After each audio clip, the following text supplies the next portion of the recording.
केसरिया से मन जोगी हुआ रे, दिल झूमे देखो मतवारा हुआ रे, केसरिया से मन जोगी हुआ। हर पल मनाओ केसरी त्योहार। विमल, बोलो जुबान केसरी। नमस्कार, न्यूज के इकलौते फैमिली शो न्यूज की पाठशाला में आपका स्वागत है। मैं हूं विद्यानाथ झा। सबसे पहले आपको बता दूं कि आज पाठशाला में क्या क्या है और कौन कौन से सब्जेक्ट पर क्लास लगेगी। 5 दिन 5 देश, मोदी की 130 घंटे की नॉनस्टॉप जर्नी की दुनिया भर में चर्चा क्यों? पीएम ने मिशन एफडीआई और एफटीए को कितना साधा है? मदर ऑफ ऑल डील्स पूरी हो गई। मोदी और उर्सुला ने ऐसा क्या गजब ऐलान कर दिया जिससे ट्रंप की बेचैनी बढ़ने वाली? सेमीकंडक्टर, ग्रीन एनर्जी, हाइड्रोजन, 4 देशों में कौन कौन सी डील क्लोज? पाठशाला में कंप्लीट चैप्टर आज आपको दिखाऊंगा। 31 देश, 31 सम्मान, ऐसा गजब करने वाले दुनिया के इकलौते नेता बने नरेंद्र मोदी। आज डिटेल में बताऊंगा। हॉर्मुज़ खुलेगा या बंद रहेगा, 24 घंटे में फैसला हो जाएगा। ट्रंप ने नेतन्याहू को किस लिए तैयार रहने को कहा है? अमेरिका की जंग खत्म करने की 5 शर्तें, मुआवजा या एनरिच्ड यूरेनियम, कहां फंसा पेच ईरान के सामने, अब कौन सा रास्ता बचा हुआ? ट्रंप ने ईरान को भड़काया तो ईरान ने यूएई पर क्या हमला किया? निशाने पर न्यूक्लियर प्लांट, क्या होने वाली है बड़ी तबाही? दिखाऊंगा आज डिटेल में। मौत के पहले ट्विशा का सीसीटीवी वीडियो आया। 2 मिनट 16 सेकंड के वीडियो से सब कुछ क्लियर हो गया है। ग्रेटर नोएडा की दीपिका फॉर्च्यूनर नहीं स्कॉर्पियो लेकर आई, इसलिए जान चली गई क्या? अभी तो आधी मई गई है, पूरा जून अभी बाकी है। क्या होने वाला है ये सब आपको बताऊंगा। 5 दिन 5 देश, मोदी की 130 घंटे की नॉनस्टॉप जर्नी की ग्लोबल चर्चा क्यों है? पीएम ने मिशन एफडीआई और एफटीए को कितना साथ लिया है? मदर ऑफ ऑल डील्स कितने % पूरी? मोदी और उर्सुला ने ऐसा क्या गजब ऐलान कर दिया कि ट्रंप की बेचैनी बढ़ गई होगी?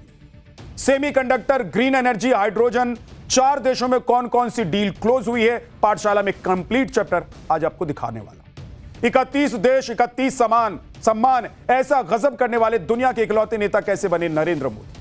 पिछले 4 दिनों में पीएम मोदी ने 4 देशों के साथ डील पर डील साइन की है। भारत में इन्वेस्टमेंट ले आने की रफ्तार उतनी ही तेज है जितनी की पीएम मोदी की यह विदेश यात्रा है। इन 4 दिनों में किस देश के साथ कौन सी डील साइन हुई है? आने वाले दिनों में भारत में एफडीआई यानी कि फॉरेन डायरेक्ट इन्वेस्टमेंट और एफटीए यानी कि फ्री ट्रेड एग्रीमेंट की वजह से क्या क्या होने वाला है, आज सब बता।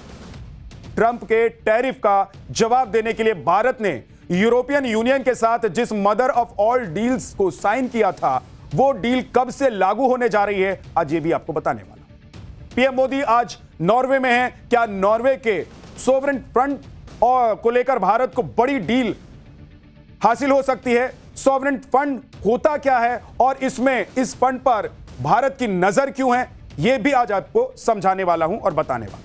लोकप्रियता और सम्मान के मामले में पीएम मोदी ने आज वो रिकॉर्ड बना दिया जो दुनिया के किसी नेता ने नहीं बनाया। स्वीडन से सर्वोच्च सम्मान मिलने के बाद पीएम मोदी ने कैसे दुनिया के सभी दिग्गज नेताओं को बहुत पीछे छोड़ दिया है, आज आपको बताऊं।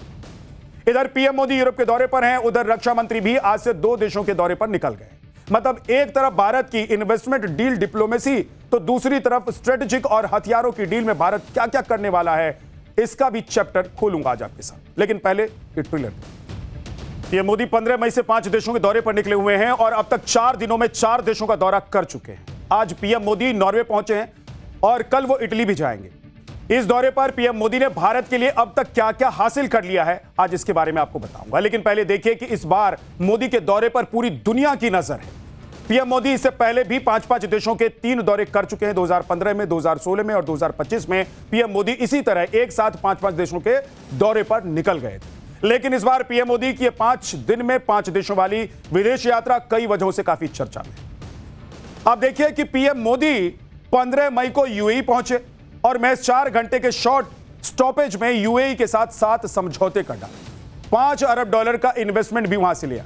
यूएई में 4 घंटे रुकने के बाद पीएम मोदी उसी दिन नीदरलैंड के लिए पहुंच गए और 4 दिनों और 2 दिन तक नीदरलैंड में वो रहे। इसके बाद 17 से 18 मई को स्वीडन और आज 18 मई को नॉर्वे पहुंचे हुए हैं। यानी कि 19 मई को पीएम मोदी इटली के दौरे पर भी जाने वाले हैं और 20 मई को भारत वापस लौट जाएंगे। कुल मिलाकर 5 दिनों की यात्रा है और 5 दिनों में 5 देश के साथ प्रधानमंत्री ने क्या क्या कर दिया यह आज आपको बताने वाला हूं। लेकिन इस बार पीएम मोदी के 5 दिन में 5 सोवरेन जो कंट्रीज हैं वाला टाइट शेड्यूल बहुत अनकॉमन माना जा रहा है। यह बहुत आसान नहीं है कि 5 देशों की यात्रा 5 दिन में कर लीजिए और इतनी सारी डील आप साइन भी कर लीजिए, क्योंकि लगातार 5 देशों में बायलैटरल मीटिंग्स होनी होती है, अलग अलग रीजन्स हैं और 5 देशों के साथ बैक टू बैक डिप्लोमेसी, यह सब कुछ बिना किसी ब्रेक के रखा गया प्रधानमंत्री नरेंद्र मोदी के। इसलिए कहा जा रहा है कि भाई 75 साल की उम्र में पीएम मोदी देश के लिए कितनी मेहनत कर रहे हैं, बिना रुके, बिना थके, बिना ब्रेक लिए वो मीटिंग्स पर मीटिंग्स कर रहे हैं, स्पीच पर स्पीच दे रहे हैं और डील पर डील किए जा रहे हैं।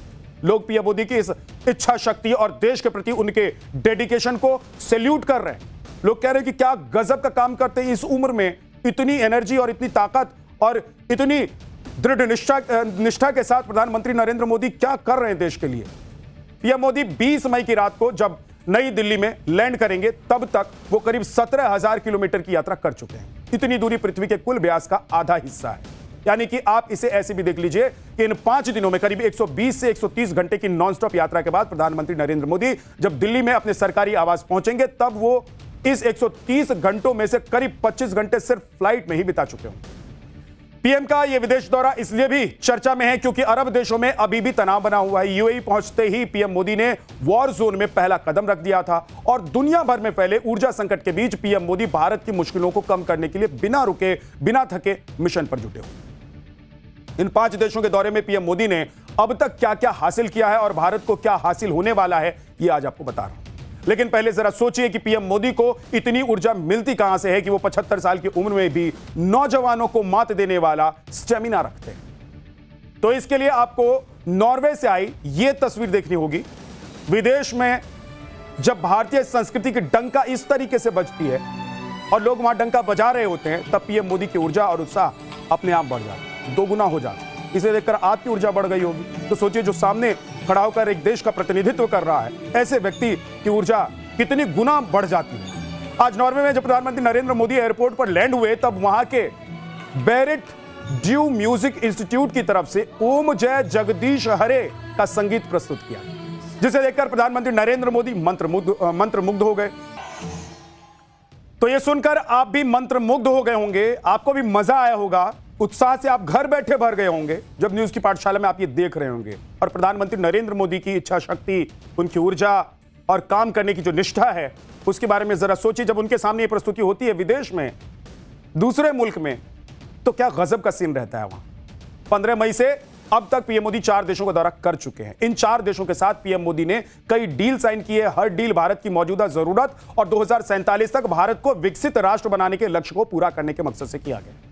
आप देखिए कि प्रधानमंत्री मोदी सबसे पहले यूएई गए, जहां पर उन्होंने यूएई के साथ 7 समझौते किए। 7 समझौते कर लिए 4 घंटे में और यूएई भारत में $5 अरब के निवेश के लिए भी तैयार हो गया। इसके बाद पीएम नीदरलैंड्स गए, जहां उन्होंने बड़ी डील साइन की। व्यापार, इन्वेस्टमेंट, डिफेंस और सिक्योरिटी, सेमीकंडक्टर, स्पेस, एआई और क्वांटम कंप्यूटिंग को लेकर अहम समझौता हुआ, सहमति बनी।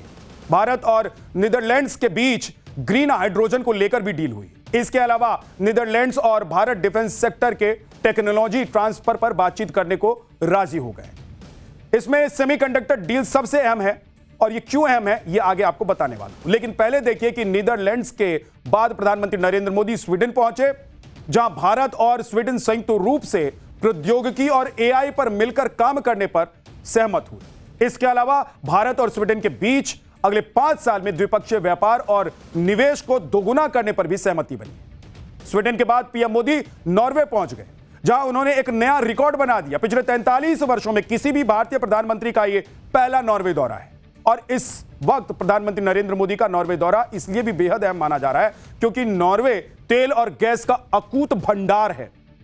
भारत को अपनी ऊर्जा जरूरतों को पूरा करने के लिए नॉर्वे से तेल और गैस की जरूरत है ताकि हॉर्मूज की नाकेबंदी की वजह से आया संकट दूर किया जा सके। इसके अलावा दोनों देशों के बीच एफटीए पर डील संभव मानी जा रही है। इन सब में सबसे अहम भारत और नीदरलैंड्स के बीच हुई सेमीकंडक्टर डील मानी जा रही है, जो कहा जा रहा है कि सबसे ज्यादा अहम है क्योंकि नीदरलैंड्स की ASML कंपनी सेमीकंडक्टर चिप बनाने वाली मशीनें बनाने में एक्सपर्ट है।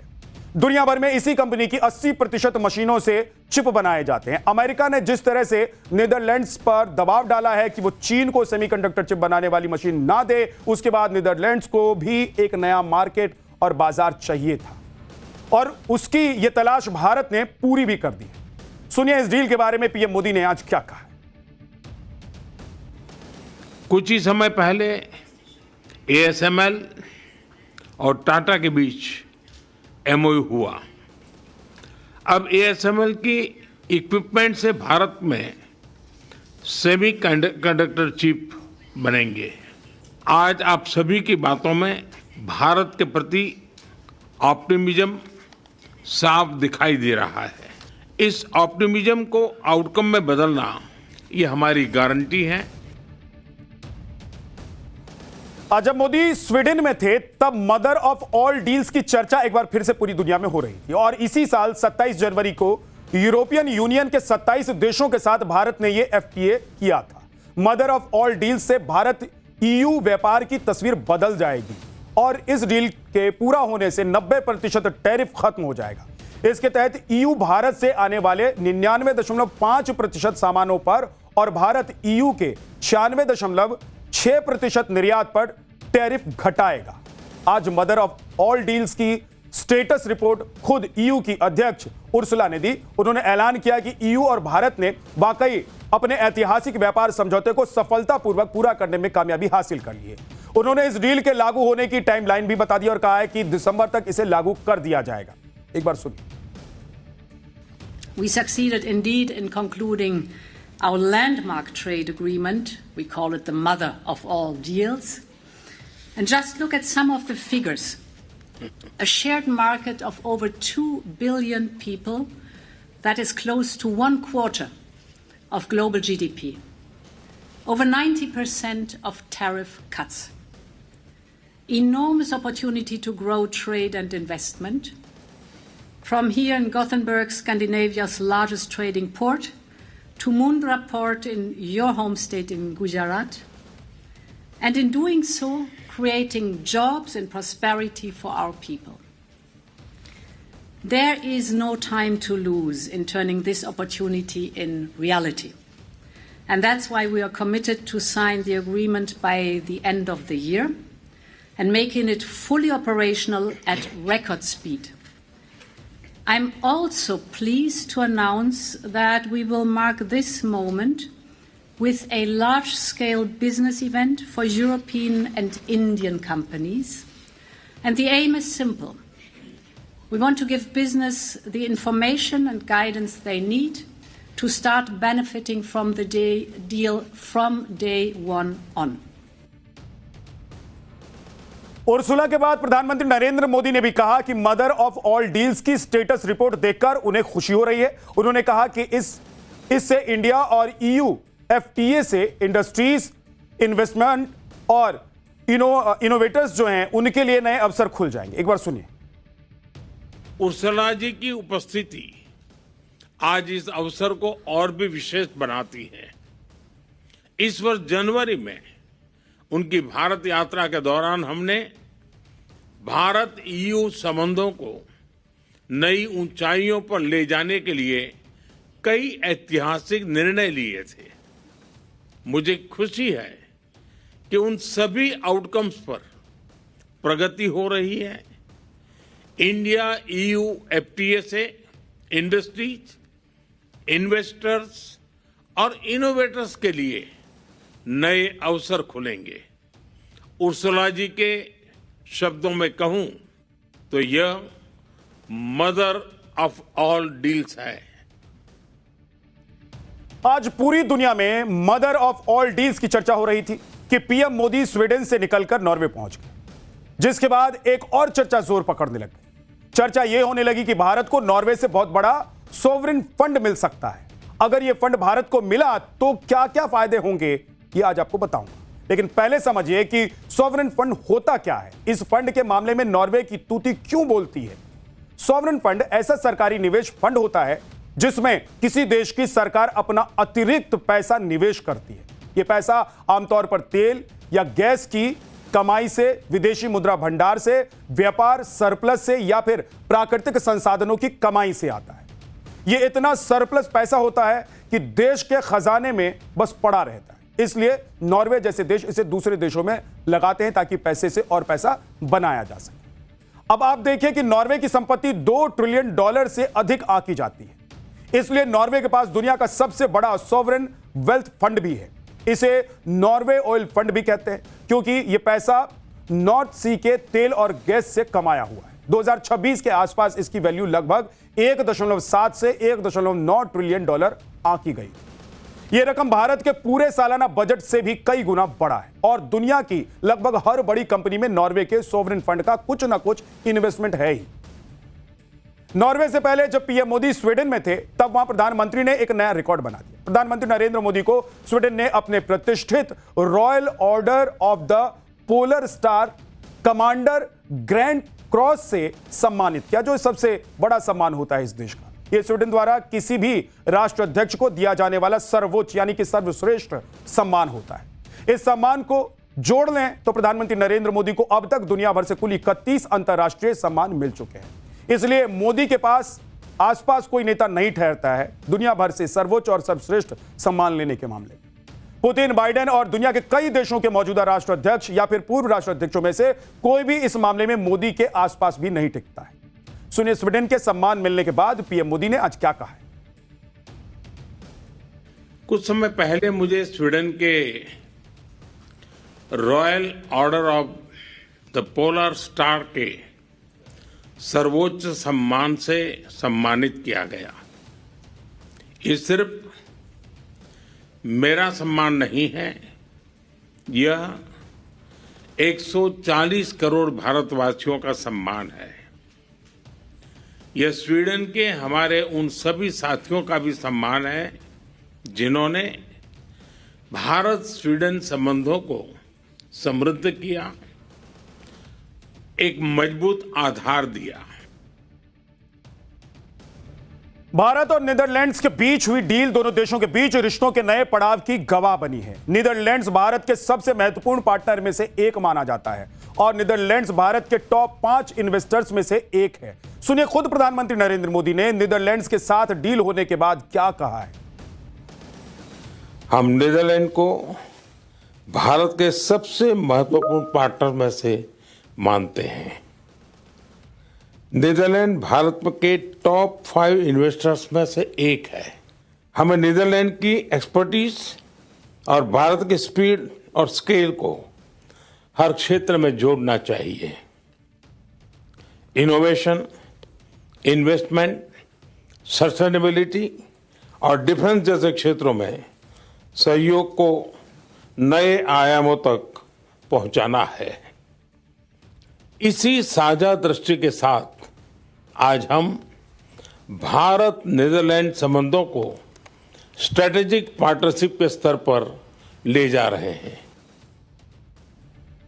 इधर प्रधानमंत्री नरेंद्र मोदी यूरोप के दौरे पर हैं और उधर रक्षा मंत्री राजनाथ सिंह आज वियतनाम और साउथ कोरिया के दौरे के लिए निकल गए हैं। वियतनाम में उनका भव्य स्वागत किया गया। अपने दौरे का मकसद बताते हुए राजनाथ सिंह ने बताया कि वियतनाम और दक्षिण कोरिया की अपनी यात्रा के दौरान मैं रणनीतिक सैन्य सहयोग को गहरा करने, रक्षा औद्योगिक साझेदारी को मजबूत करने, समुद्री सहयोग को बढ़ावा देने की कोशिश करूंगा।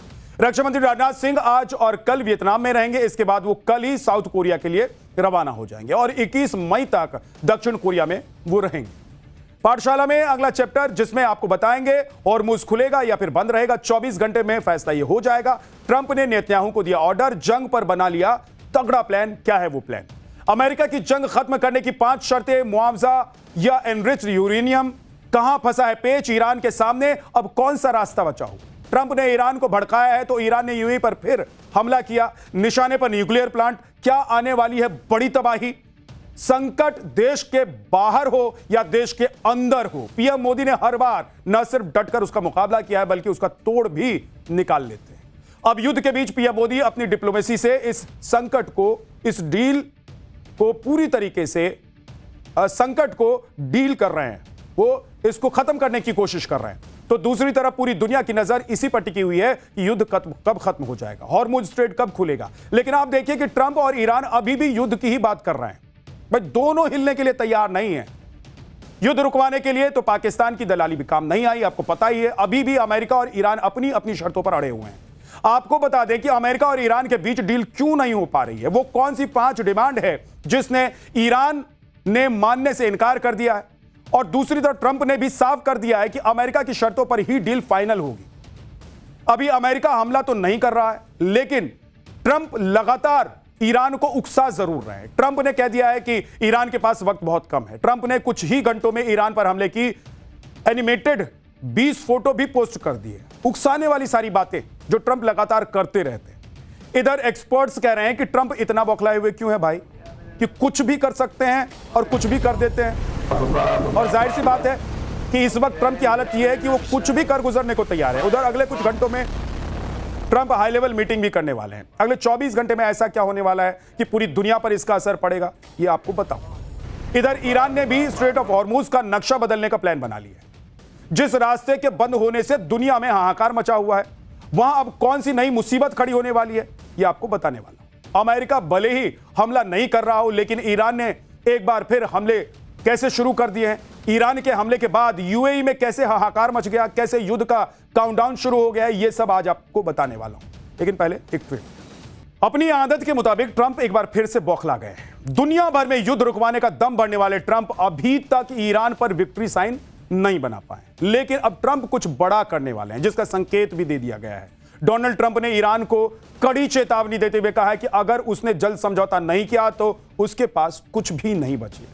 ट्रंप ने एक पोस्ट करते हुए कहा है कि ईरान के लिए घड़ी तेजी से चल रही है, तेहरान को बहुत जल्दी कदम उठाने होंगे, नहीं तो ईरान के पास कुछ भी नहीं बचेगा। समय बेहद अहम है। ट्रंप की ईरान को यह नई धमकी ऐसे समय पर आई है जब अमेरिका और ईरान के बीच एटमी प्रोग्राम समेत कई मुद्दों पर बातचीत भी अटकी हुई है। ट्रंप का यह बयान ऐसे समय पर आया है जब ईरान के मीडिया ने बातचीत फिर से शुरू करने के लिए अमेरिका की शर्तों का खुलासा किया है। ईरान की फार्स न्यूज एजेंसी के मुताबिक 5 ऐसी शर्तें हैं जिन पर पेंच फंसा हुआ है। पहली शर्त यह है कि अमेरिका चाहता है कि ईरान 400 किलोग्राम एनरिच्ड यूरेनियम सौंप दे। दूसरी शर्त है ईरान सिर्फ एक परमाणु संयंत्र को ही चालू रखे। तीसरी शर्त है ईरान युद्ध के हर जाने की अपनी मांग छोड़ दे। चौथी शर्त यह है कि ईरान मान ले कि ज्यादातर फ्रीज की गई संपत्तियां ब्लॉक ही रहेंगी। और पांचवी शर्त यह है कि सभी मोर्चे पर युद्ध तभी खत्म करेंगे जब बातचीत पूरी हो जाए। इसके जवाब में ईरान ने भी बातचीत के लिए अपनी 5 शर्तें रख दी हैं। ईरान मीडिया के रिपोर्ट्स के अनुसार ईरान ने कहा है कि वो बातचीत की मेज पर तभी लौटेगा लेबनान समेत सभी फ्रंट्स पर तुरंत पूरी तरह युद्ध रुके, ईरान पर लगे सभी तरह के आर्थिक और एंटी ईरान बैन खत्म हो, ईरान के जितने भी फंड्स विदेशों में फ्रीज हैं उन्हें तुरंत रिलीज किया जाए, युद्ध में हुए भारी नुकसान की भरपाई हो, अमेरिका और उसके सहयोगी ये भरपाई करें, स्ट्रेट ऑफ हॉर्मुज पर ईरान की संप्रभुता को मान्यता मिले। ईरान की शर्तों में न्यूक्लियर प्लांट और यूरेनियम की बात है ही नहीं, जबकि अमेरिका के लिए ये दोनों टॉप प्रायोरिटीज हैं। शर्तों को लेकर ईरान अमेरिका में जारी तनातनी के बीच अमेरिका के रिपब्लिकन सीनेटर लिंडसे ग्राहम ने कहा है कि ईरान को तब तक चोट पहुंचाई जानी चाहिए जब तक वो अमेरिका की शर्तों पर परमाणु समझौता नहीं कर लेता है। साफ है कि ईरान अपनी शर्तों पर ही समझौता करेगा और यही बात ट्रंप को नागवार गुजर रही है। इसलिए ट्रंप अगले 24 घंटे में कोई बड़ा फैसला ले सकते हैं। अमेरिका की मीडिया एजेंसी एक्सियोस की रिपोर्ट के अनुसार डोनाल्ड ट्रंप कुछ घंटे में उच्च स्तरीय बैठक करने वाले हैं। राष्ट्रीय सुरक्षा के शीर्ष अधिकारियों के साथ सिचुएशन रूम में बैठकर यह बैठक होने वाली है, जिसमें ईरान के परमाणु कार्यक्रम को लेकर फाइनल फैसला लिया जाएगा। साथ ही ईरान के खिलाफ संभावित मिलिट्री ऑपरेशन के विकल्पों पर भी बातचीत होगी। इधर ट्रंप ने सोशल मीडिया पर कुछ ही घंटों में 20 से ज्यादा फोटो शेयर कर दिए, जिसमें सबसे ज्यादा चर्चा उस फोटो की हो रही है जिसमें ईरान का नक्शा दिखाया गया है। ईरान के चारों तरफ से रेड एरो से इसे घेरा गया है, लेकिन यह भी देखिए कि इस मैप में खाड़ी देशों के साथ साथ पाकिस्तान को भी अपने कंट्रोल वाले क्षेत्र के रूप में दिखाया गया है, जबकि भारत को नक्शे में नहीं रखा गया है, अलग रखा गया है। इसके अलावा ट्रंप ने स्पेस फोर्स कैप्शन वाली फोटो पोस्ट की है, जिसमें उन्होंने अंतरिक्ष में सैटेलाइट्स के बीच दिखाया गया और उन्हें बटन दबाते हुए दिखाया गया। जरा देखिए इसको, यह फोटो एक तस्वीर के साथ bye bye fast boats caption दिया गया है और इसमें दिखाया गया है कि अमेरिका के ड्रोन ईरान की फास्ट बोट पर हमला कर रहे हैं। वहीं एक वीडियो में अमेरिकी युद्धपोत से ईरानी ड्रोन को निशाना बनाते हुए भी दिखाया गया है। वीडियो में ट्रंप खुद भी नजर आ रहे हैं और टेबल थपथपाते हुए भी नजर आ रहे हैं। ट्रंप कोई मौका नहीं देना चाहते हैं और चारों तरफ से घेरने का फुल प्लान उन्होंने बना लिया है। ट्रंप ने इजरायली पीएम बेंजामिन नेतन्याहू से फोन पर 30 मिनट तक बात की। रिपोर्ट्स के मुताबिक ट्रंप ने ईरान पर नए हमलों के मिलिट्री ऑप्शन पर भी चर्चा की है। इजरायली मीडिया रिपोर्ट्स के मुताबिक पिछले 24 घंटे में जर्मनी के यूएस मिलिट्री बेस से कई कार्गो प्लेन तेल अवीव पहुंचे हैं और बताया जा रहा है कि इसमें हथियार और गोला बारूद भरा हुआ है। इसे ईरान के खिलाफ नए हमलों की तैयारी भी माना जा रहा है। वहीं अमेरिका और इजराइल ने यूएई को भी ज्यादा हथियार पहुंचाने शुरू कर दिए हैं। एक तरफ डोनाल्ड ट्रंप रेड एरो वाला नया नक्शा और फोटो दुनिया को दिखा रहे हैं, नक्शा शेयर करके ईरान पर चौतरफा हमले की धमकी दे रहे हैं, तो दूसरी तरफ ईरान ने स्ट्रेट ऑफ हॉर्मुज को लेकर नया ऐलान कर दिया है। ईरान ने बेहद शक्तिशाली संगठन पर्शियन गल्फ स्ट्रेट अथॉरिटी यानी कि PGSA के गठन का ऐलान कर दिया है। यह नया संगठन हॉर्मुज पर पूरी तरह से ईरान का नियंत्रण लागू करेगा। हॉर्मुज से गुजरने वाले हजारों जो जहाज हैं उनको कड़े नियमों के साथ साथ भारी टैक्स चुकाना भी पड़ेगा। ईरान के मुताबिक उन्होंने अपने हिसाब से प्रोफेशनल मैकेनिज्म भी तैयार कर लिया है और इस रास्ते से गुजरने वाले अंतर्राष्ट्रीय जहाजों को ईमेल के जरिए नए रेगुलेशंस भेजे जा रहे हैं।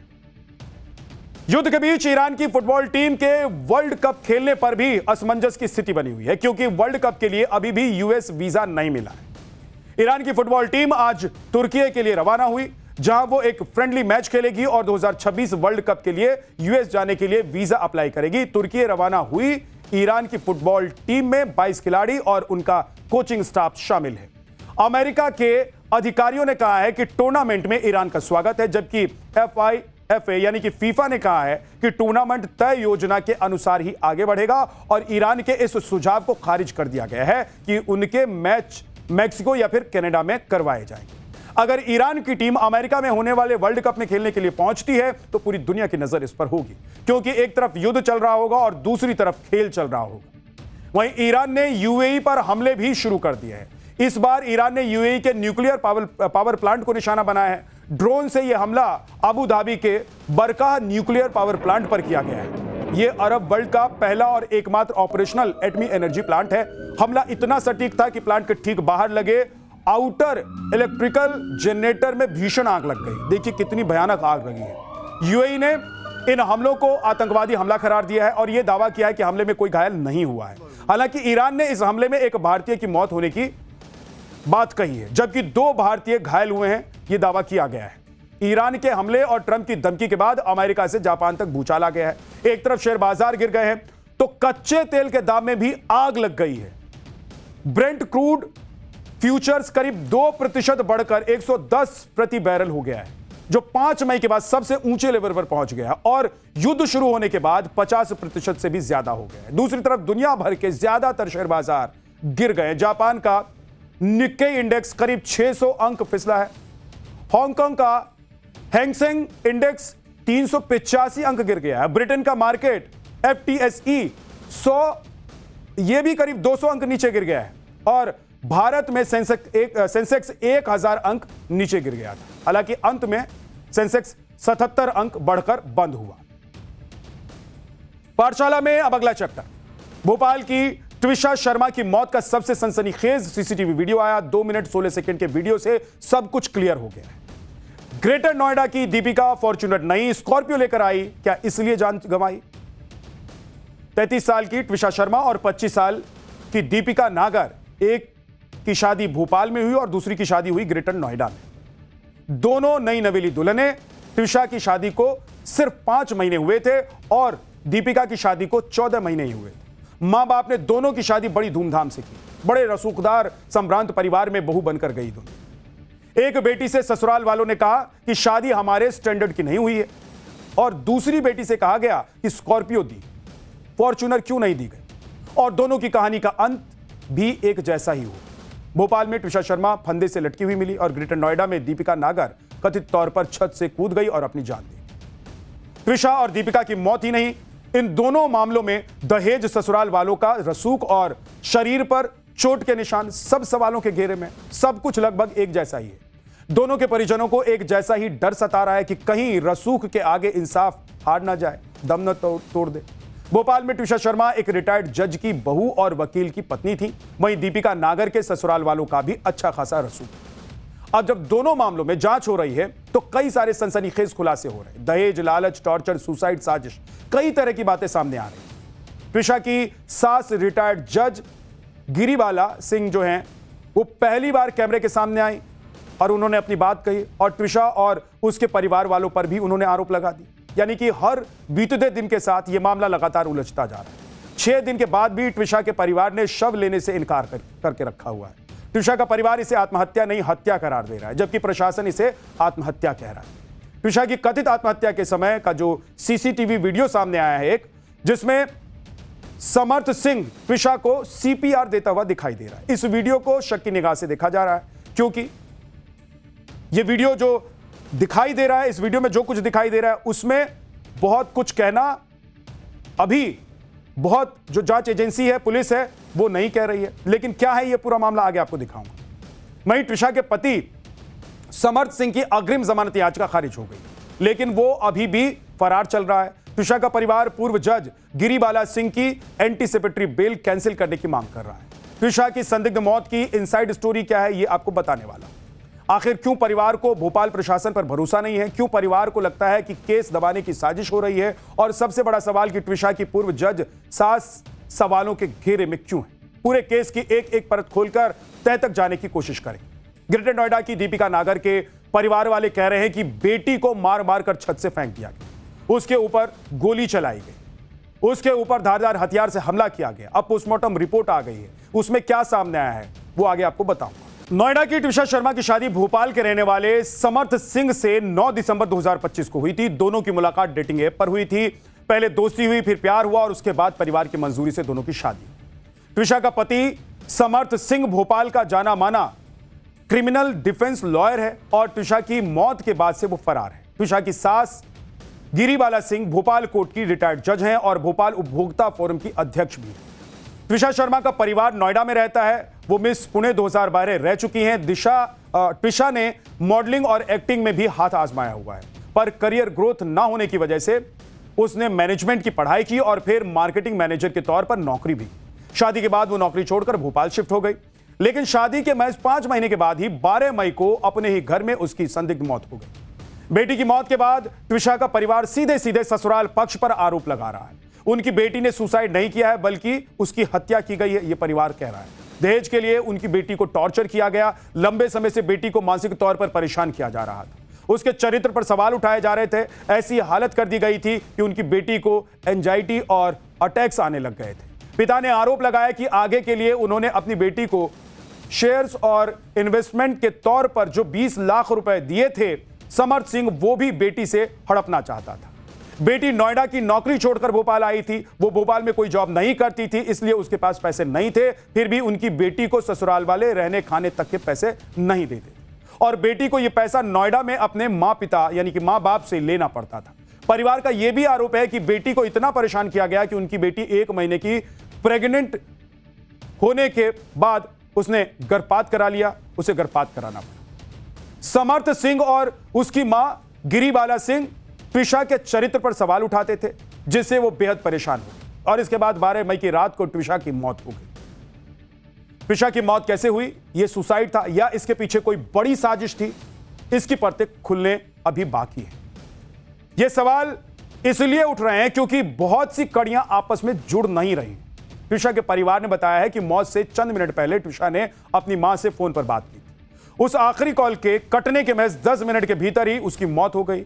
इतने कम समय में अचानक ऐसा क्या हुआ, इसी बात ने सुसाइड की थ्योरी को एक गहरी मिस्ट्री बदल दिया है। परिवार का कहना है, परिवार का आरोप है कि ट्विशा को अस्पताल ले जाने में भी देरी की गई। घर से अस्पताल की दूरी मात्र 10 मिनट की थी, लेकिन ट्विशा 50 मिनट बाद अस्पताल पहुंची, जहां उसे मृत घोषित कर दिया गया। ट्विशा के परिवार ने कहा है कि गिरीबाला सिंह ने फोन पर यह तक कहा कि तुम्हारी बेटी ने मेरे बेटे को फंसा दी। इसके अलावा ट्विशा की पोस्टमार्टम रिपोर्ट में सामने आया है कि उसके शरीर पर मौत से पहले चोट के निशान मिले हैं, जो किसी भारी चीज से वार करने के होते हैं। परिवार का यह भी आरोप है कि समर्थ सिंह ने पुलिस को कॉल करने में देरी की। ट्विशा की मौत से ठीक पहले का एक्सक्लूसिव सीसीटीवी फुटेज भी सामने आया है जहां ट्विशा पहले ग्राउंड फ्लोर से ऊपर की ओर जाती हुई दिखाई दे रही है। इसके बाद जो सीसीटीवी वीडियो सामने आया है उसमें ट्विशा का पति समर्थ सिंह उसे सीपीआर देता हुआ दिखाई दे रहा है। ट्विशा बेसुध पड़ी हुई है, समर्थ उसे सीपीआर दे रहा है और पीछे से गिरिबाला सिंह आती है, किसी को मदद के लिए बुलाती भी है और फिर सब मिलकर ट्विशा को अस्पताल लेकर जाते हैं। ट्विशा के परिवार का आरोप है कि जानबूझकर यह सब सीसीटीवी के सामने किया गया। जब ट्विशा तीसरी मंजिल पर मिली तो उसे सीपीआर वहीं क्यों नहीं दिया गया, इसके लिए उसे ग्राउंड फ्लोर पर क्यों लाया गया जहां सीसीटीवी कैमरे लगे हुए थे। ट्विशा की मां चीख चीख कर कह रही है कि समर्थ सिंह को जल्द से जल्द गिरफ्तार किया जाना चाहिए। सुनिए, फिर आगे की बात आपको बताऊं। पहले समर्थ सिंह को गिरफ्तार करो तब हम गिरफ्तार होंगे। समर्थ सिंह ने मेरी बेटी को टॉर्चर किया है, मारा है समर्थ सिंह ने, माँ ने भी उसको मेंटली टॉर्चर दे दी थी। माँ समर्थ सिंह को यहाँ पे बुला, मैं छोड़ूंगी नहीं उसकी। समर्थ सिंह को यहाँ पे बुला, मैं उसको छोड़ूंगी नहीं, जान ले लूंगी, उसकी जान ले लूंगी समर्थ सिंह की। समर्थ सिंह की जमानत याचिका पर आज भोपाल कोर्ट में जब दलीलें हुई तो उसके बाद अर्जी खारिज हो गई। ट्विशा की मौत के बाद से समर्थ सिंह फरार चल रहा है, जिसकी तलाश में पुलिस की 5 से 6 टीमें लगाई गई है। भोपाल डीसीपी जोन 2 के डीसीपी ने समर्थ सिंह पर 10,000 का इनाम भी घोषित किया है। इसके अलावा उसके पासपोर्ट कैंसिलेशन की प्रक्रिया भी शुरू कर दी गई है। मामले में समर्थ की मां पूर्व जज गिरिबाला सिंह को पहले ही अग्रिम जमानत मिल चुकी है, लेकिन आज जब कोर्ट में समर्थ सिंह की एंटीसिपेटरी बेल पर सुनवाई हुई तो दोनों तरफ से क्या क्या तर्क दिए गए वो एक बार देखिए। समर्थ के वकील ने कोर्ट में कहा कि ट्विशा खुद भी बहुत पैसे खर्च करती थी, दहेज का कोई मामला नहीं है, पैसे के लेन देन का कोई सबूत नहीं है। ऐसा नहीं है कि ट्विशा परेशान चल रही थी, क्योंकि घटना वाले दिन यानी कि 12 मई को ही वो पार्लर गई थी और उसका एक ऑनलाइन ऑर्डर का पार्सल भी आया था। आगे समर्थ के वकील ने तर्क दिया है कि अगर वो इतनी ही परेशान थी तो बार बार अपने मायके से ससुराल वापस क्यों आ जाती थी। और इसके बाद समर्थ सिंह के वकील ने कोर्ट के सामने अचानक ब्लैकमेल की बात कह दी। वकील ने कहा कि हमारे मन में सवाल है कि क्या कोई ट्विशा को ब्लैकमेल तो नहीं कर रहा था। दावा किया गया है कि ट्विशा के कमरे में एक कार की चाबी और एक फ्लैट की चाबी भी मिली। वो कार और फ्लैट किसका है यह जांच होनी अभी बाकी है। बहस के दौरान ट्विशा के वकील ने आर्ग्यूमेंट दिया कि ट्विशा के अकाउंट का इस्तेमाल उसका पति समर्थ सिंह कर रहा था या नहीं, इसकी जांच अभी होनी है। कोर्ट को यह भी बताया गया कि ट्विशा एंजाइटी की पिल्स ले रही थी, यानी कि गोलियां खा रही थी। सवाल उठाया गया कि अगर ट्विशा ने फांसी तीसरे फ्लोर पर लगाई थी तो उसे सीपीआर देने के लिए ग्राउंड फ्लोर पर क्यों लाया गया? क्या इसलिए क्योंकि वहां सीसीटीवी लगाया गया था और यह सारा वाकया सीसीटीवी में सबूत के तौर पर कैद हो सके कि समर्थ सिंह ने उसे बचाने की पूरी कोशिश की। तीसरे फ्लोर पर ही सीपीआर क्यों नहीं दिया गया? इसके अलावा ट्विशा के परिवार के वकील ने दोबारा पोस्टमार्टम की मांग उठाई है। ट्विशा और उनकी मां के बीच के व्हाट्सएप चैट भी कोर्ट में पढ़कर सुनाए गए। साथ ही ट्विशा की सास रिटायर्ड जज गिरिबाला सिंह के रसूख का हवाला देते हुए कहा गया कि सबूतों के साथ छेड़छाड़ हो सकती है और पुलिस और वकीलों पर दबाव बनाया जा रहा है। आरोपी समर्थ सिंह की जमानत खारिज होने के बाद ट्विशा के पिता ने क्या कहा है, एक बार सुनिए। ये जो खारिज हुई है ये साफ साफ दिखाता है कि जो पहला निर्णय हुआ है वो गलत हुआ है, क्योंकि इसमें पुलिस ने दलील दी थी कि ये बहुत रसूखदार लोग हैं। लोकायुक्त का परिवार है, साफ साफ दिख रहा है, साफ साफ दिख रहा है ये चीफ जस्टिस के परिवार से हैं। बहुत सारे मतलब जस्टिस में डिपार्टमेंट में बहुत सारे लोग हैं इनके, बड़ी बड़ी पोस्टों में बैठे हुए हैं, बड़ी बड़ी पोस्टों में बैठे, मेडिकल ग्राउंड्स में बैठे हुए हैं, बड़ी बड़ी एडमिनिस्ट्रेटिव पोस्ट पे बैठे हुए हैं। तो पुलिस को लग गया कि ये रसूखदार लोग हैं, इनको नहीं छोड़ा जाए, इनको जमानत नहीं दी जाए। फिर भी जमानत दी गई, तो ये तो कॉन्ट्रास्ट हो गया ना, एक को आपने जमानत दे दी और एक को नहीं दी, तो मतलब गलत, अपना खुद ही गलत एग्जाम्पल सेट करा है उन्होंने। समर्थ सिंह की बेल तो खारिज हो गई, लेकिन पूर्व जज गिरिबाला सिंह को 2 दिन पहले उम्र और स्वास्थ्य की बिना पर एंटीसिपेटरी बेल दे दी गई। ट्विशा का परिवार अब इस बेल को खारिज करवाने के लिए जबलपुर हाईकोर्ट पहुंच जाएगा। ट्विशा का परिवार सवाल उठा रहा है कि गिरिबाला सिंह को बेल मिलना आगे आने वाले इस तरह के मामलों के लिए एक काला चैप्टर साबित होगा, जहां कोई भी सास जिस पर दहेज प्रताड़ना के आरोप लगे होंगे वो इसी बेल वर्डिक्ट का हवाला देकर छूट जाएगी। उनका आरोप यह भी है कि उनकी बेटी पर अनाप शनाप आरोप लगाए गए, केस को डिरेल करने की कोशिश की जा रही है। इसका एक एग्जाम्पल ही आपको दिखा देता हूं। यह गिरिबाला सिंह की जमानत याचिका की कॉपी है, इसको ध्यान से देखिएगा, जहां पूर्व जज ने अपनी बहू के बारे में सनसनीखेज आरोप लगाए। बेल पाने के लिए गिरिबाला सिंह ने कहा है कि ट्विशा ड्रग्स लेती थी। ड्रग्स नहीं मिलने पर अजीबोगरीब हरकत करती थी। ट्विशा का दिमागी इलाज चल रहा था और ड्रग्स ओवरडोज के कारण ट्विशा ने अबॉर्शन करवाया था। लेकिन जब पोस्टमार्टम रिपोर्ट सामने आई तो ड्रग्स वाली बात बिल्कुल झूठी निकली और यह बात ट्विशा का परिवार नहीं कह रहा। मामले की जांच कर रही एसआईटी के चीफ खुद ये कह रहे हैं कि अब एक बार फिर से सुनिए कि आगे की बात क्या हुई और अब इस पूरे मामले में क्या होने वाला है। एक बार सुन लीजिए। जो गिरिबाला सिंह हैं, अग्रिम जमानत की जो एप्लीकेशन की उन्होंने कहा कि ट्विशा ड्रग्स लेती थी। पीएम रिपोर्ट आई है, किसी तरह का कोई साक्ष्य ऐसा मिला है क्या? अभी तक ये ड्रग्स की जो बात है तो हमारे संज्ञान में अभी तक नहीं आई है। और दूसरा रहा पीएम रिपोर्ट, तो पीएम रिपोर्ट में अभी ये चीज नहीं है। बाकी डिटेल क्वेरी में हम लोगों ने इस संबंध में भी चीजें की हैं। पुलिस की तफ्तीश भी कोई टॉप नॉच नहीं रही है। पुलिस की पड़ताल में गंभीर लापरवाही सामने आई है। पोस्टमार्टम रिपोर्ट में ट्विशा की मौत की वजह हैंगिंग यानी कि फांसी लगने के कारण बताई गई है। एसआईटी की जांच में पता चला है कि कथित सुसाइड जिम्नास्टिक बेल्ट से हुआ था, लेकिन केस के इन्वेस्टिगेटिंग ऑफिसर ने घटना के बाद उस बेल्ट को पोस्टमार्टम के दौरान पेश ही नहीं किया। यानी कि पोस्टमार्टम के वक्त यह पता ही नहीं चला कि मौत किस चीज से लटक कर हुई है। पुलिस ने जब जाकर वो बेल्ट एम्स भोपाल को भेजा है तब जाकर यह खुलासा हुआ। वहीं घटना के 6 दिन के बाद पूर्व जज और ट्विशा की सास गिरिबाला सिंह मीडिया के सामने आई और अपना पक्ष उन्होंने रखा। गिरिबाला सिंह ने दावा किया कि ट्विशा का दिमागी इलाज चल रहा था, वो संस्कारी होने की एक्टिंग कर रही, वो ड्रग्स लेती थी और उसे उस तक पहुंचाने में शायद उसकी मदद खुद ट्विशा के पिता करते थे। ये सारी बातें गिरिबाला सिंह ने कही है, खुद सुनिए। It's very easy. बच्चे लड़कियां ये स्टेप ले लेती, जाके झूल जाती। Irresponsible conduct. लड़के नहीं झूल पाते हैं, so they treated as criminals. 7th को she must have taken the pill. उसका एमटीपी पूरा उसने करा लिया। फिर we had to support her. शाम को मैं ऑफिस से आती थी, उस गोद में सर लेकर बैठती थी, because she had lot of you know to bear a child is lot of hormonal balances also. मैंने उसकी मदर को फोन किया। I said she is you are needed now. 5 महीने में they never came except once, जब भी खुद अपनी मर्जी से घर गई थी एंड द नेक्स्ट टाइम वो लेकर आए थे।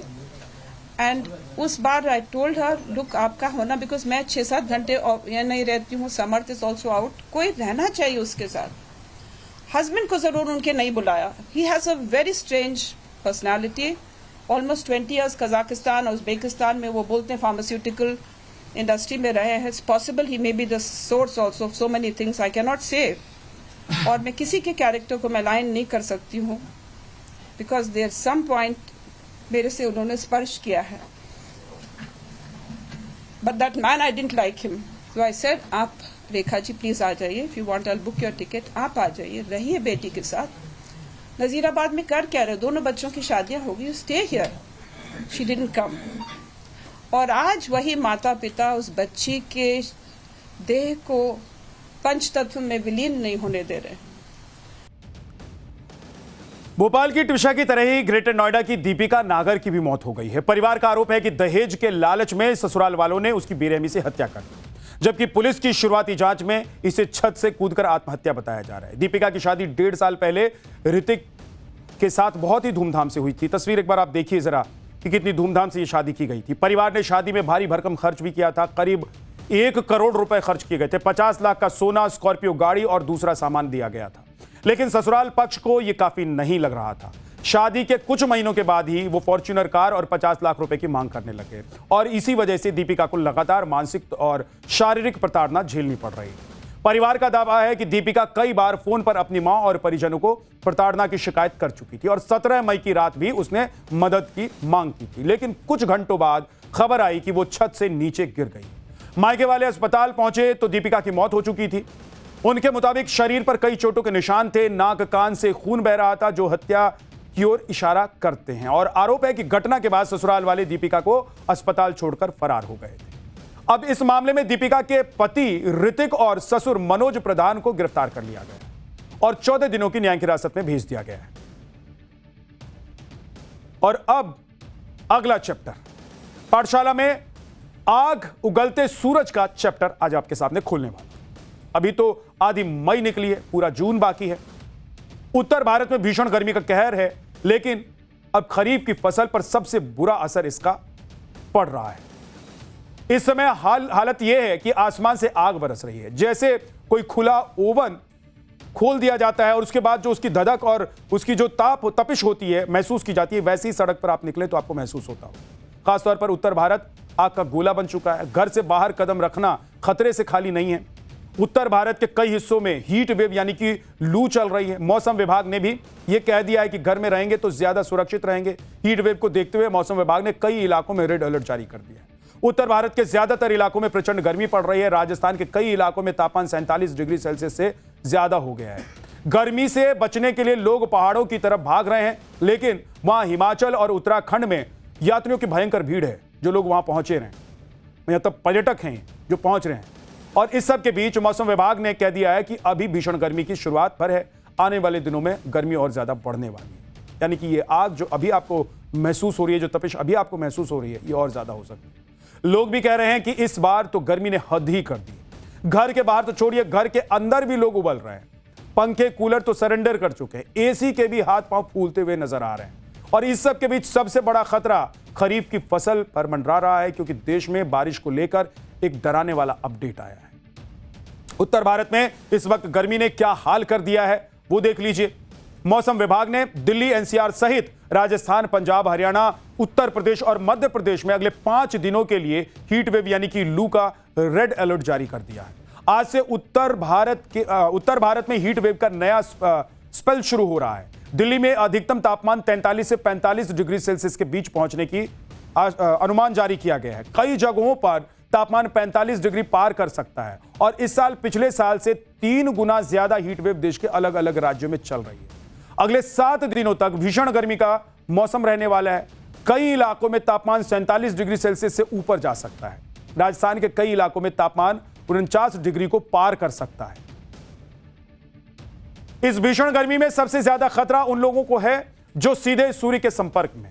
इसमें सबसे पहला नाम ट्रैफिक सिग्नल पर ड्यूटी संभालने वाले जवानों का आता है। अहमदाबाद में ट्रैफिक स्टाफ को गर्मी से बचाने के लिए पंखे लगी कूलिंग जैकेट्स दी गई है। ये जैकेट्स किस तरह काम करती है, इस रिपोर्ट में आपको दिखाते हैं। आपको ये जैकेट्स देखने में एकदम साधारण से एकदम नॉर्मल दिख रहा है, लेकिन आप देख सकते हो इसमें पूरी हवा भरी हुई है। संकेत थोड़ा पास आके यहाँ पर दिखाई, ये फीचर के हम आपको थोड़े जैकेट के फीचर दिखाते हैं। ये पूरा जैकेट अंदर से हवा भरा हुआ है, जिसका रीजन है यहाँ के अंदर एकदम कूलिंग। यहाँ पे ये जो आप जैकेट खुल को आपको देखो तो यहाँ पर अंदर ऐसे ही फैन लगे हुए हैं जो पूरे जवानों को अंदर के उनको ठंडक देते हैं और अंदर के जो पसीना ना हो उसकी वजह से पूरा काम करते हैं। यहाँ पर इसके बटन्स दिए गए हुए हैं। ये जो गर्मी में बहुत असरकारक है। गर्मी में उससे जो फैन चलता है उससे जो अंदर पसीना होता है उससे पसीना नहीं होने देते और अंदर से बहुत राहत रहती है।